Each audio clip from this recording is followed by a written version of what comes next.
Welcome to HorrorBabble. Ocean Dread continues. Our fifth offering is a work by the name of The Seven Seas Are One by regular Weird Tales contributor Allison V. Harding. The story, first published by Weird Tales in its September 1944 edition, was described as follows.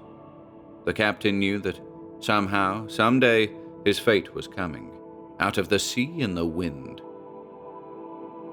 We hope you enjoy this one.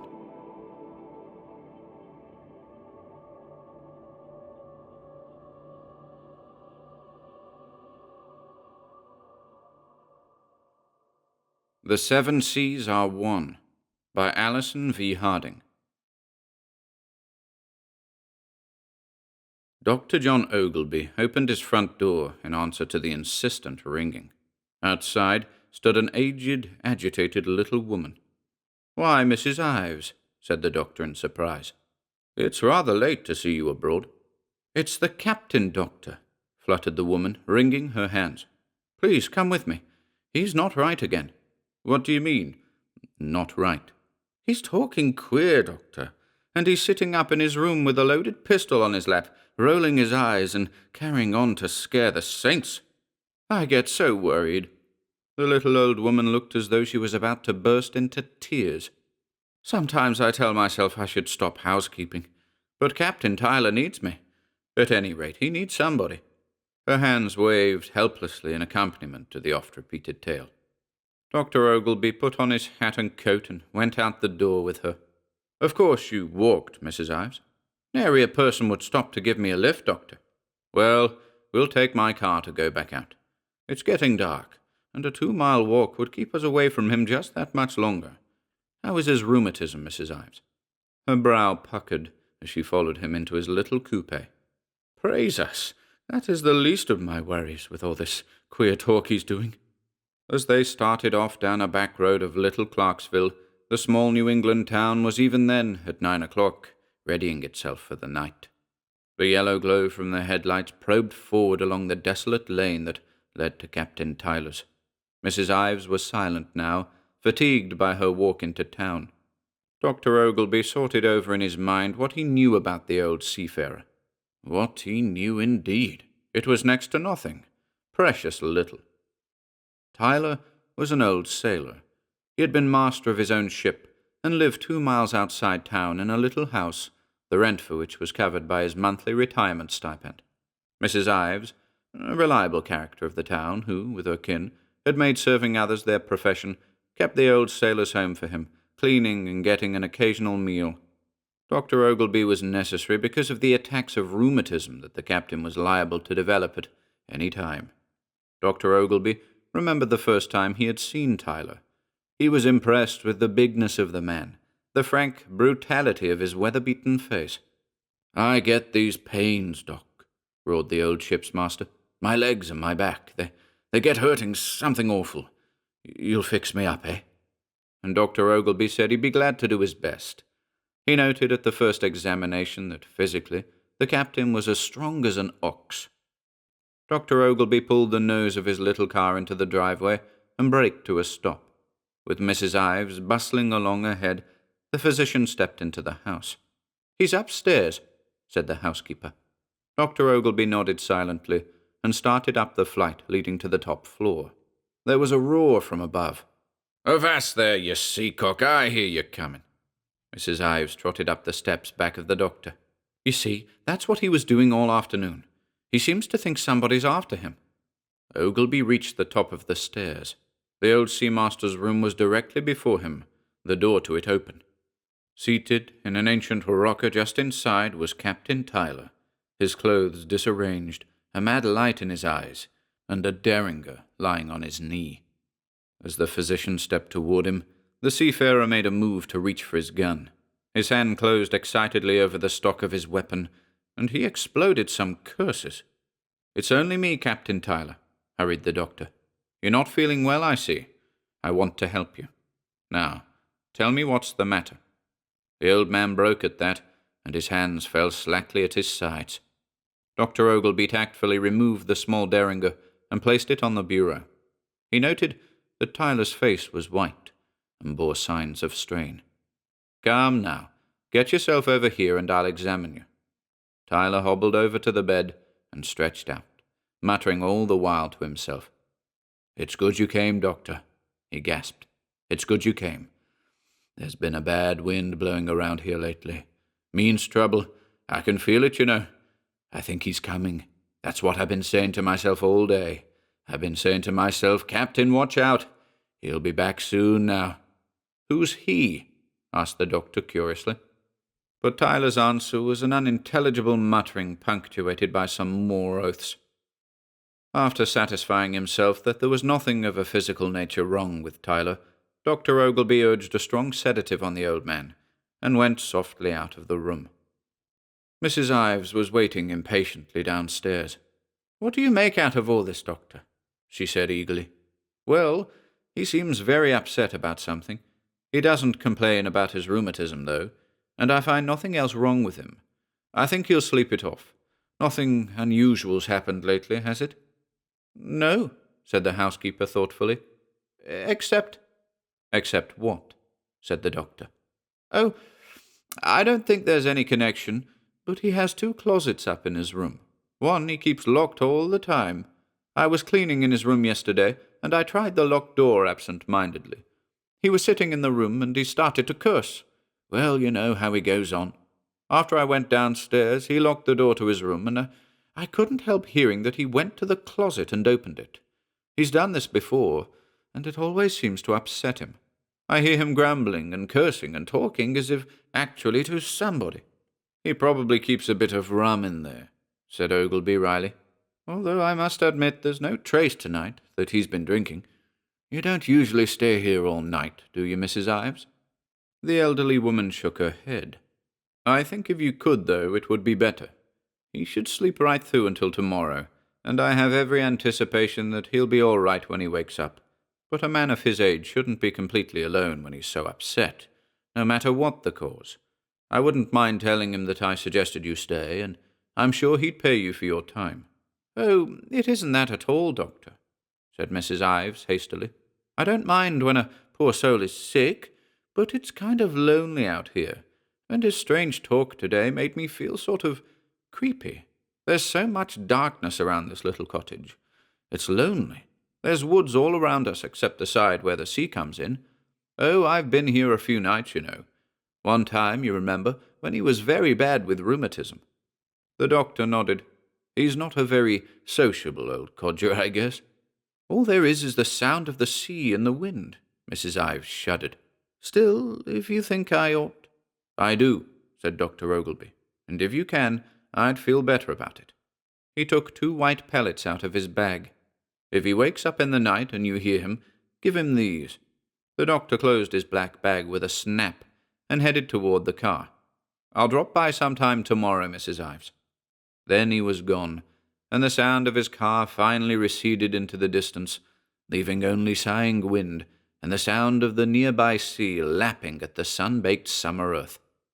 Mrs. Ives made very sure of the windows and doors of the cottage before she lay down on the couch. Almost laughing at herself, she took the heavy poker from the fireplace and placed it on a chair at her side. Then, with the light off, she tried to relax, staring up at the ceiling and wondering about the old man upstairs, who had kept insisting that he was coming. The housekeeper thought with a chill that he was probably not very nice. Else why would an unimaginative and resourceful man like Shipmaster Tyler wait for him with a loaded pistol and a white, haunted face? The next day, when Dr. Ogilvy called, Captain Tyler was his old, gruff, blustering self, with seemingly no remembrance of the preceding day. He was hardly civil to Ogilvy, and before the physician could say much, the captain had headed off down toward the shore. Mrs. Ives reported nothing unusual, and Ogilvy went away thinking that all was well. But it was only a week later when Ogilvy received another hurry call to come out to the Tyler cottage on the sea-coast. This time a messenger brought word, Mrs. Ives not wanting to leave the old man. When the physician arrived, he found the housekeeper highly perturbed downstairs. "He's fired that gun off," she expostulated. "Gracious, but I think he's right out of his head." "Long as you're all right, Mrs. Ives," said the doctor, hurrying up the stairs. This time the door to Tyler's room was shut, and locked, the doctor soon found out. He rapped sharply on the panel, and a hoarse guttural sound came from within. "Captain Tyler, it's Dr. Ogleby."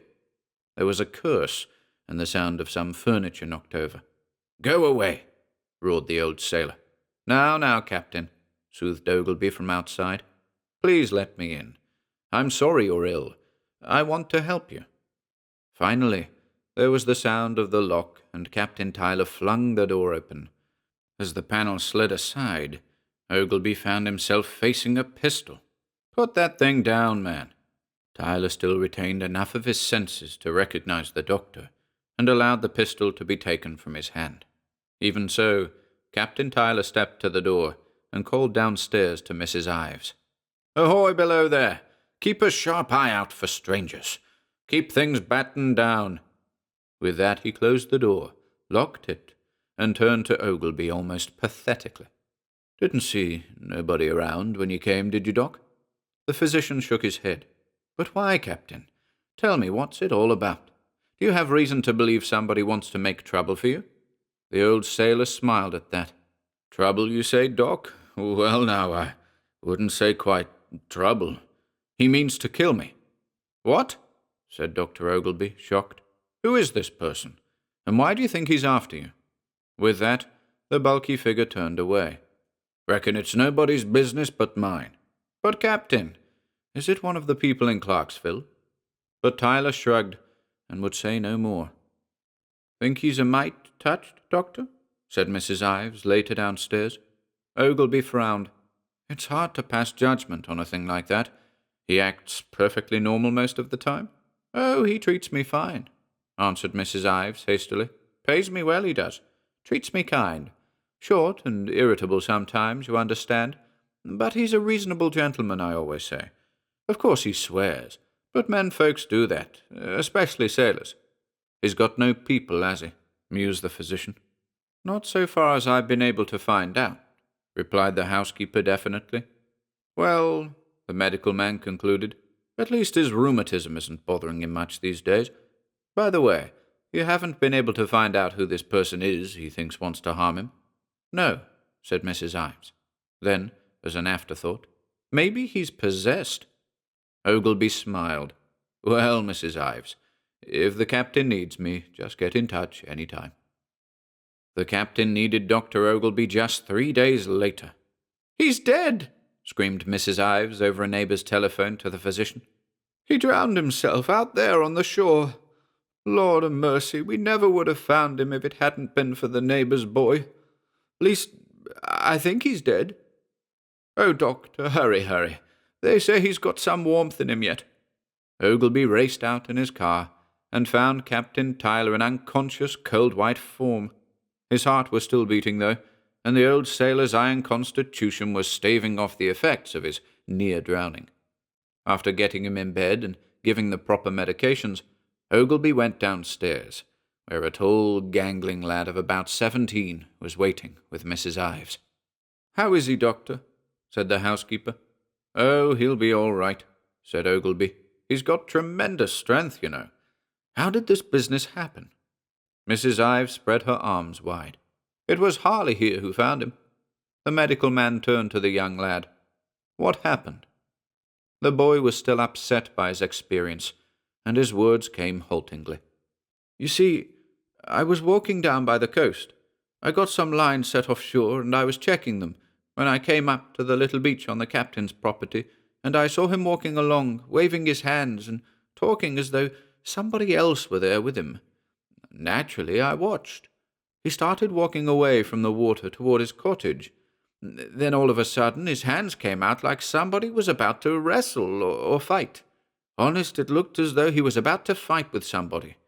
And then he goes staggering down the beach like he was drunk or somebody's pushed him, and in a twink he's in the water up to his shoulders, clothes and all. Then I see him go under, only he doesn't come up again. Naturally, I don't like to interfere in the beginning, but when I see this, I think he's in some trouble, so I run as fast as I can out there and go in after him and pull him up on the beach. He weren't in very long, but long enough to get a lot of water into him, and it's coming out of his mouth and nose. He was unconscious, so I yelled, and finally Mrs. Ives heard me and came down. She took one look and said, 'He's dead.' And I got thinking first maybe he was. He looked so cold and so white. But I did like we were taught in the Scouts." The boy made pushing movements with his 2 hands. "Of course, at first, even if you think the guy's dead, you should work on him." Dr. Ogilvy nodded in approval and slapped the boy on the shoulder. "Between us, we dragged him up to the house, and then Mrs. Ives ran over to my place and called you. Then he got to breathing a bit on his own. I'm glad he's all right." "You did fine, Harley," commended the doctor. The boy enjoyed the praise, but then looked worried. "There was something awful funny about the way he carried on, though." Mrs. Ives frowned. "When you're the captain's age, maybe you'll take a couple of drinks sometimes. Better be running along home, Harley. I'm going to tell your mother what a good smart lad you are." The boy winked and grinningly departed. "I don't want it getting around that the captain's a crazy man," said the housekeeper indignantly. "If only for my sake. I don't want anybody to think I work for somebody possessed by demons." "I'm going to go up and have another talk with him," said the doctor. "I think we've got to find out what's preying on his mind." Mrs. Ives shrugged. "Sometimes it's a mistake to look into these things too closely, Doctor. If there's strange forces at work, if the captain hears and sees things that we don't, that's the Almighty's work, and we don't want to butt our way into it." "I'll be very careful, Mrs. Ives, you may be sure," reassured the medical man, heading upstairs. Captain Tyler's eyes followed Dr. Ogilvy across the room from door to bedside. Drawing up a chair close by, the physician seated himself, reached over, and patted one of the sailor's huge hairy paws. Some colour had come back into his patient's face, but the man's eyes were feverish and troubled. "Just what happened to you, Captain?" said Ogilvy. The ex-seafarer bared his teeth in a ghoulish grin. "Aye, and don't you know it's him, Doc? I knew he'd come back, and he's here. He almost got me today, too, didn't he? Now, man, you've got to stop this talk about him. Who is he? If somebody's bothering you, let us know. There are laws against that sort of thing." "No laws, Doctor." The old man wagged his head. Ogilvy shook his head impatiently. "If you don't care to tell me," he started. The captain rolled eyes dilated with fear toward him. "Sure, I'll tell you, Doc. A tale that'll make your hair stand on end. And it's true, bless me, every word of it." Ogilvy laid a soothing hand against his patient's shoulder. "Now take it easy, Tyler," he said. "You went through an ordeal this afternoon. Maybe this isn't the time." "Maybe it is," roared the old man, and he cursed vehemently for a few minutes. "Then you can see the sort of weather I'm headed into." Ogilvy saw that it would upset his patient more to oppose him than to let him get the yarn off his chest. Anyway, he felt a natural curiosity. "All right, let's have it." The ex-skipper dug his elbows into the bed and hitched himself a notch higher. "It was on my last trip, Doc. We were coming back from South America with a mixed cargo. My ship was poorly manned that trip, and I had a bad one for my first mate. He didn't like me, and I didn't like him from the first day we sighted each other in Savannah Harbor. That's when he joined up with me. Well, you don't always like the men that serve under you, and they don't always like you. But this time it was more than that. I think the fates meant us to hate each other, sort of a foreshadow of what was going to happen. At Montevideo we picked up a few passengers. 6 of them were women. All went well, until we're about 3/4 of the way up the South American coast, when one of the worst storms I've ever seen in that part of the world blew up. Still, I would have bet on the old Betsy May, that was her name, riding out almost anything, when we had to go and drop a screw. Then the first mate went crazy, and without orders from me, turned the Betsy May toward where the coastline was, 50 or 60 miles away.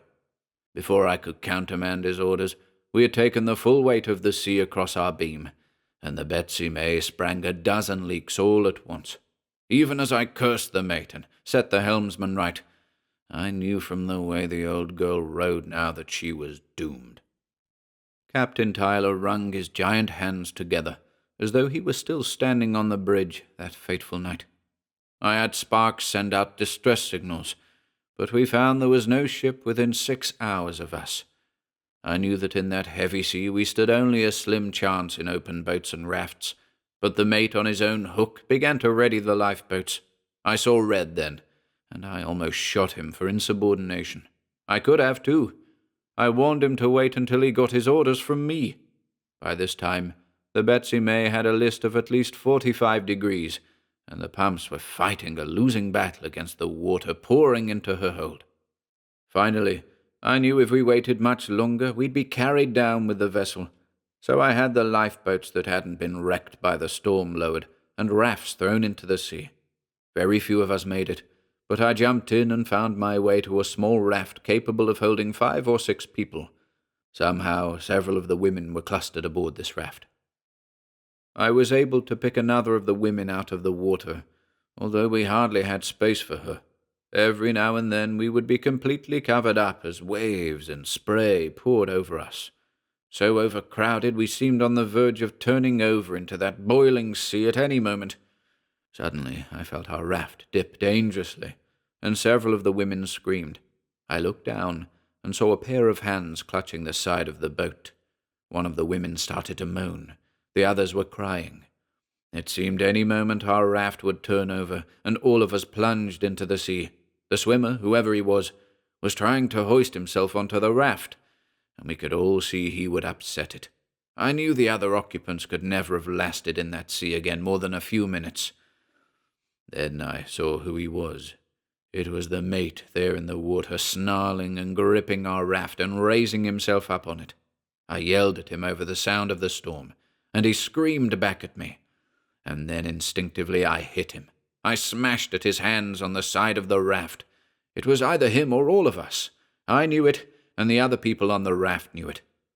Then he got a fist grip on the front of my jacket. I cursed the strength of that master's coat I'd always been so proud of. Cursed as he held on, his fingers hooked around a button and some of the cloth. One of the women, with frenzied strength, helped me wrench his one hand loose from the side. But it was I who struck him on the head with all my strength. His weight slumped back in the water, almost pulling me overboard. Then there was a wrench and a ripping of cloth, and I was free. The mate's other hand had torn loose from my jacket, and he went under. He sank right straight down, slowly. Straight as a statue he went, as though there were a weight tied to his feet. But all the time his eyes were open, and he stared at me. From under the water he did, I tell you, and even after the rest of his body had gone out of sight, I could see his eyes burning up at me out of the water, his 2 eyes looking up at me, and I knew what he was saying. I knew he was swearing revenge. I don't know how long I kept seeing his eyes way down there burning up through the water, but I swear I did for hours. Finally, the sea calmed and light showed in the east. Not long afterward, we were picked up. Everybody on the raft was very grateful to me, and not one ever said anything about the mate. They all knew it was him or all of us, but I kinda knew he meant to follow me wherever I went. Captain Tyler shrugged in his bed. That was my last trip. It's hard for a sailor to lose his ship on the last trip like that, but my record had always been very good, and I was over the age limit. So I came here.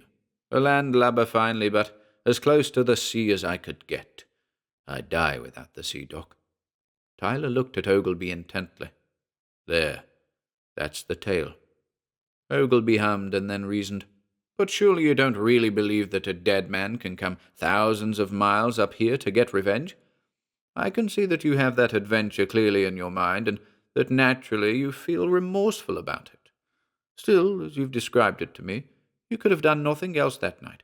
Come now, man, you can't go on brooding about it. The experience, horrible as it was, can't affect you now. At that, Captain Tyler flew into a rage. Why, you idiot, I saw him, I tell you. I saw him sink right before me. His eyes were looking at me as he went down. He was dead, but he was still looking at me, his eyes shining up out of the water.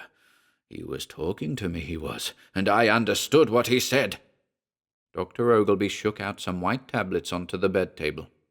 Now, Captain, he soothed, you're going to be all right. If you feel restless, just take one of these. I'm going to ask Mrs. Ives to stay in the house with you a few nights, and if you need me, you can get her to go over to the neighbors and phone. I'm sure you're going to be all right again. You realize how much better your rheumatism's been lately?" the physician added brightly. "Damn the rheumatism, man. I've got me something real to worry about this time." Ogleby started toward the door. "You'll see," roared the captain. "But I'm aiming to fight." "What can you fight, Captain?" said Ogleby, pausing, his hand on the knob. Captain Tyler shook his shaggy head, and worry pushed his face into a grimace. "I don't know," he said. "I guess I brought it on myself, and there's not much I can do. I know he's here. When I first bunked into this place, I thought it could be he wouldn't find me. But then one day I got the feeling. Doc, I got the feeling that he was here. I get it from the sea, you understand. It doesn't make any difference that this place is thousands of miles away from where the Betsy May went down. What's that to a dead man?" And Captain Tyler threw back his head and laughed. "You take a couple of those pills," called Dr. Ogleby as he pulled open the door. "All right, me hearty," said Tyler. Downstairs, the physician spoke to Mrs. Ives. "He's very upset. This thing has been a great shock to him. Did you find out anything more about this person he thinks is after him?" said the curious old woman. "He's not very clear about all that," evaded the doctor. "But he sure believes it awful hard," countered Mrs. Ives. "Let's see. It was the hardware man's son who was kind of crazy here a few years ago. He used to go around with a shotgun. Never did anything bad, but sure scared a lot of folks out of their wits. Them folks are hard to comprehend." Ogleby dismissed this with a wave of his hand. "It's not like that, Mrs. Ives. Captain Tyler has been through a lot of experiences at sea that make him, well, perhaps a little different from us. And then his accident today would be upsetting to anybody. You do the best you can, and I'll come back in a day or so." Typically, Captain Tyler was his old self again within 24 hours, holding off any and all questions regarding the previous episode. Mrs. Ives reported to Dr. Ogleby, however, that the sailor spent much more time down at the seashore looking out at the ocean. "Kind of as though he's waiting for something," she said. "Or somebody." "He's a sailor," replied the medical man. "It follows that he's fond of water. Too bad they take a man like that off a boat and tie him up to the shore. Still, there's a nice pension," he added as an afterthought. The next few weeks of warm summer weather passed quickly, when one night at his office door, Ogleby was called upon by Captain Tyler himself. The old man was greatly perturbed. He had thinned a bit, and his face was drawn and shadowed. "Dr. Ogleby," he started hesitantly after the greetings, "I've got to get out of Clarksville right away. You're the only person I know here, excepting Mrs. Ives. I wondered if you could help me to get rid of my little berth." There was such pleading in the old man's eyes that the doctor at once offered to do all he could to help him dispose of the house. "What's brought you to this decision, though, Captain? I thought you liked our country." "Well, I do and I don't," said Tyler. "Anyway, I thought I'd go someplace else as quick as possible." Dr. Ogleby decided to speak what was in his mind. "Is it because of that fellow you think is after you?" Fear crowded across the old sailor's face. "Guess it is," he answered in a low voice, studying his hands. "Don't mind speaking up to you that I'm scared, Doc. I lie there at night listening to the sea, and I hear him outside splashing around waiting for me. And then I get so I think I see those eyes looking right through the wall at me. He thinks he's got me now. Maybe I did wrong that time years ago, but I can't stand having him haunting me this way." Ogleby put a sympathetic arm around his patient. "I'll do all I can to help you," said the doctor. "When do you think we could get this settled?" Tyler pushed. "Well, of course, it does take some time. If I could go away quick. A few days at the least it'll take." "Do the best you can, Doctor," said the old seafarer. The next day, Ogleby made several inquiries around town. It pleased him to find that it probably would be possible to take over Captain Tyler's little cottage within a reasonably short time. Full of this news, and at the end of his calls early, he decided to head his coupe out toward the skipper's home. Reaching there, he alighted and walked into the house. Mrs. Ives was baking biscuits in the kitchen, and didn't know where the captain was. "He's probably out taking one of his walks," she said. "Most likely you'll find him down near the water." Dr. Ogilvy thanked her and headed outside. He picked his way carefully along a well-defined trail that ran through some pine trees toward the beach. Topping a small rise, he came to a place where the trees were not so numerous. He was able to look down on the water and the beach. Sure enough, there was Captain Tyler. But wait a minute. There was something wrong. Ogilvy's thoughts ran back to the neighbor boy, Harley's story of a few weeks ago. The physician's heart pounded, and he broke into a run, coming off the little promontory and starting through the rest of the wooded part for the beach. For Tyler had been in sight all right, but where he had no right to be, in water up to his waist and heading further out, struggling and splashing, as though against some unseen underwater force that was inexorably pulling him out. Just before Ogilvy cleared the last of the trees to run onto the beach, a scream came back to him, and then it was strangely muffled as though from beneath the water. There was also the sound of mad thrashing and splashing, and then Ogilvy was on the beach, rushing toward where he had last seen Captain Tyler. For the captain was no more. He had vanished completely. Ogilvy stormed up and down the beach for several minutes. Then he rushed back, calling at the top of his lungs, "Mrs. Ives! Mrs. Ives!" After several tries, he got a response. "Come down here quickly, and bring anybody else you can get." Ogilvy strode back to the water's edge and peered out over the now rippleless surface. The tide was coming in, but there was no indication of where Tyler had gone. Should he wade out a ways? This question was settled for Dr. Ogilvy, when suddenly, about 200 yards off the beach, something black and log-like and motionless quietly broke the surface of the water. Ogilvy fought the terror that choked his throat. It was a human body floating out there, face down. By now, Mrs. Ives came gasping up, and not far behind, the lanky form of Harley, with his father in tow, both panting. Ogilvy motioned out to the water mutely. Mrs. Ives' near-sighted eyes nearly popped, trying to make out what it was. Harley said, "Geez," and Harley Sr. gasped. "Well, what's this all about?" said the housekeeper, irritably, but the tide was slowly nudging the black, rigid form closer. Mrs. Ives gaped then. A few more minutes, and the body bobbed and drifted its slow way up near the beach line. The men waded in and tugged at the weight. The body was got up on the dry sand. Dr. Ogilvy felt for pulse, but this time there was not the faintest flicker of life. The face was frozen in a terrible mask of horror. The body was stiff and wooden-like. The arms held rigid, huge fists clenched tightly. "Give me a hand here," muttered Ogilvy, and the man and boy helped him tote the big body up to the house in dreary procession. Ogilvy hustled the others from the skipper's room, wanting to make a thorough examination in private. Straightened out on his own bed, Captain Tyler's figure was forlorn. There was no question about it. The man had died of drowning. Dr. Ogilvy was interested in the rigidity of the body. He tried to bend Tyler's arms from the elbow. The man's features had been sealed as though by concrete and plaster, by a fear so great that it had changed his very appearance.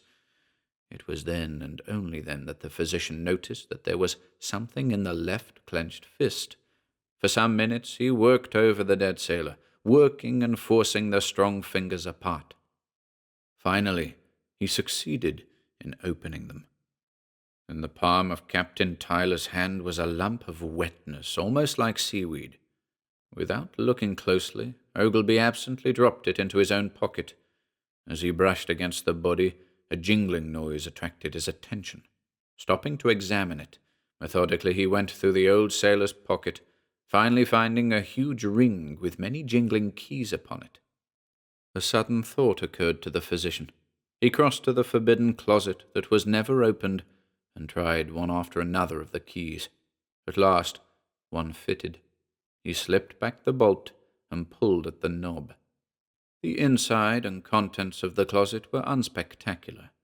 An old chest in the corner which, when the lid was lifted, revealed nothing but some worthless trinkets, probably of only sentimental value.